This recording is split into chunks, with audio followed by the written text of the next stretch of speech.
descanso, onde tudo vai de vento em popa, a ovelha corre até o risco de, por segundos talvez, minutos, talvez dias, esquecer-se do pastor. Mas no vale da sombra da morte, não. No vale da sombra da morte, a ovelha depende exclusivamente do pastor. Na verdade, parece que é no vale da sombra da morte onde a ovelha realmente conhece a fidelidade do seu pastor. Parece que é no vale da sombra da morte onde a ovelha realmente se dá conta de que tem um pastor.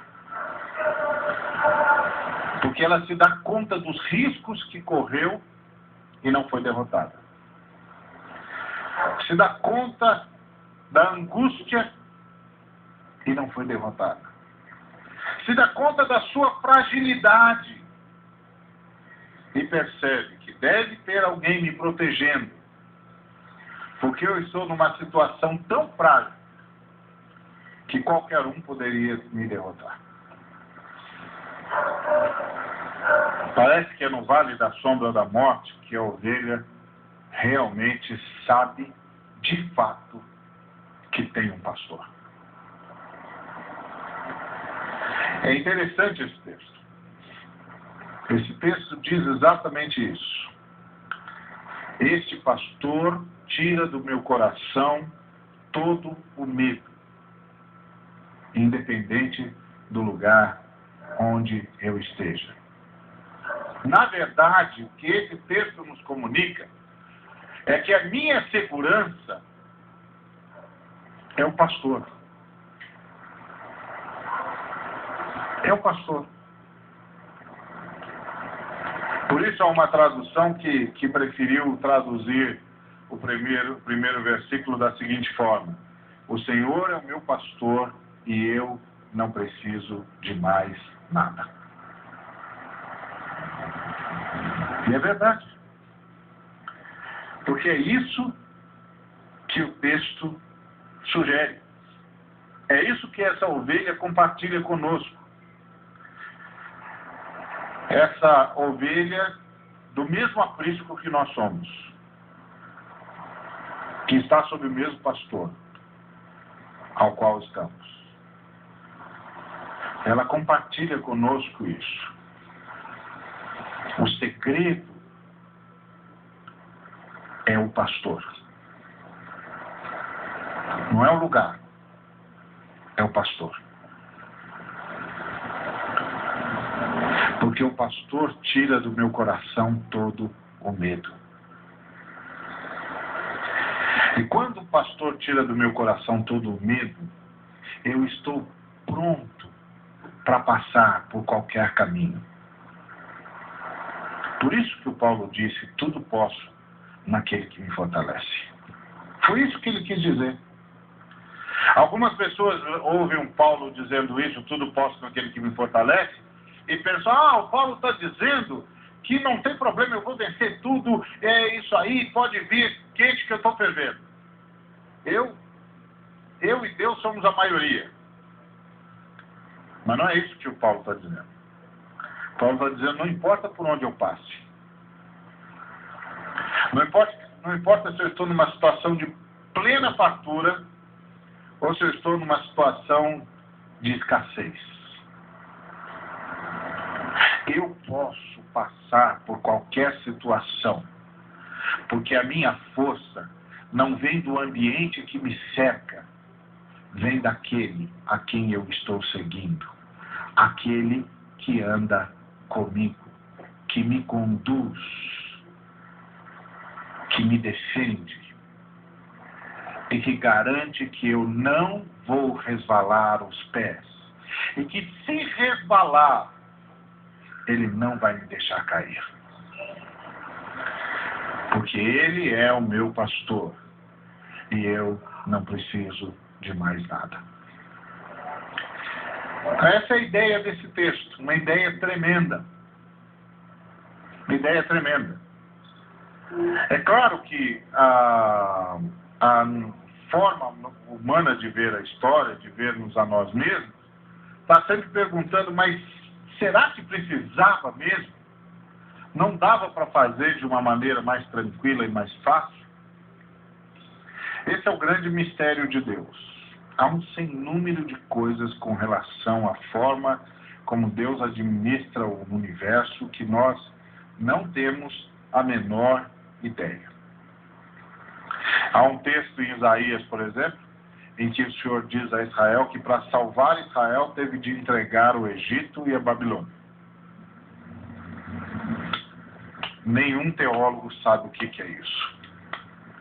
Ninguém tem a menor ideia do que é que Deus está falando. Menor ideia. Parece alguma coisa em termos de compensação, mas não faz sentido. Em outras palavras, nós não temos a menor ideia. Nós não temos a menor ideia do porquê o Paulo, depois de ser apedrejado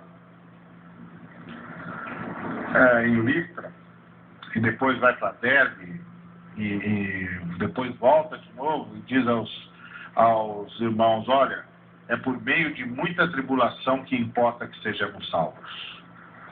Por quê? Se Jesus Cristo é o sacrifício feito de uma vez por todas. Ninguém sabe. A gente tem muitas suspeitas, mas saber não sabe. Por quê? Não sei. Não sei. Ele tem o seu jeito de administrar a história. Está fazendo isso para a nossa salvação. Revelou muita coisa, mas também não revelou muita coisa. Mas também não importa. Porque a nossa segurança não são nem as coisas que ele revelou, quanto de coisas que ele revelou ou quanto de coisas que ele deixou de revelar. A nossa segurança é ele. Ele é o nosso pastor. E aí, os nossos olhos só precisam ver uma coisa: ele. Os nossos pés só precisam seguir um rastro, o dele. Nossas pisadas só precisam acomodar-se a uma pegada, a dele. Nosso coração só precisa seguir a uma batida, a dele. A fé cristã não é o resultado do quanto nós sabemos. A fé cristã é o resultado da comunhão com uma pessoa. A fé cristã se sustenta num relacionamento pessoal. A fé cristã não é resultado da soma de conhecimentos, não é resultado da soma de informações, não é resultado de saber a doutrina certa ou não. A fé cristã se sustenta em termos tido um encontro com a pessoa certa. É isso que a fé cristã é. Isso não quer dizer que a gente vai passar a vida toda na ignorância, sem saber a revelação. Não é nada disso. Mas a revelação, conhecimento, vem depois. Na fé cristã, primeiro vem um encontro. Depois vem o conhecimento. Primeiro vem o relacionamento. Depois vem todas as informações. E o que sustenta-nos é essa comunhão. É essa comunhão é que nos salva dos nossos enganos. Essa comunhão é que nos salva das nossas angústias. Essa comunhão é que tira de nós todo o medo. É a experiência de Madalena, quando estava lá na frente do túmulo, certa de que o corpo de Cristo havia sido roubado. E aí ela está querendo achar os responsáveis, os ladrões, onde é que puseram o corpo do meu Senhor, onde é que puseram o corpo do meu Senhor, eu preciso ir lá, eu quero embalsamá-lo, etc, etc.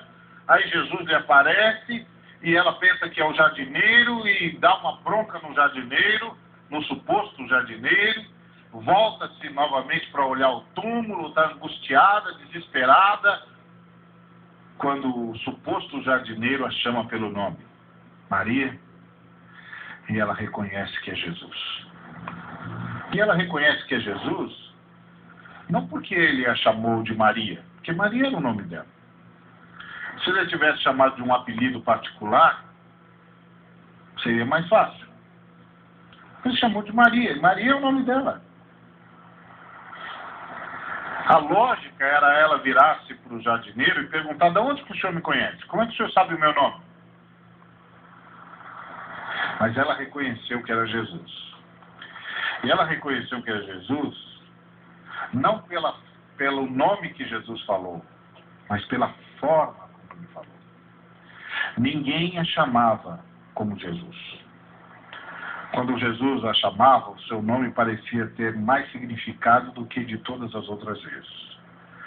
Quando Jesus a chamava, ela parecia ser a única pessoa que existe no universo.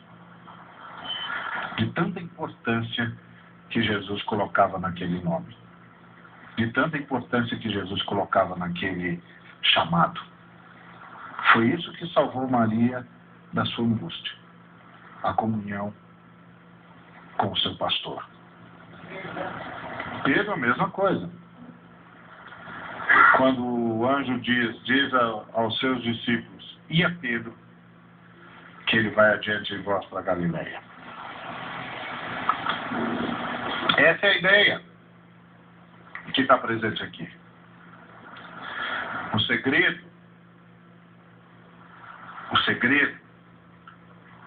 não é se eu estou passando pelo vale da sombra da morte, ou se eu estou nas campinas verdejantes. O segredo é quem me levou lá. Quem está me guiando? Em quem eu estou confiando? Esse é o segredo. E aí, o vale da sombra da morte passa a ser um lugar mais seguro do que as campinas verdejantes. Porque nas campinas verdejantes tem muita distração. Está cheio de crente distraído para todo lado. Porque está nas campinas verdejantes. Tudo está bem. Tem tudo o que precisa. Tem muito mais do que é capaz de pedir. Vira para um lado, é bênção. Vira para o outro, é bênção. Tudo é tranquilo, tudo é maravilhoso. E ele vai se distraindo. Ele começa a achar que ele merece tudo aquilo. Ele começa a se esquecer que é o pastor que leva para os campos verdejantes. Ele começa a achar que é porque ele é bom mesmo. Porque ele é fiel. Ele faz a vontade de Deus, ele ora.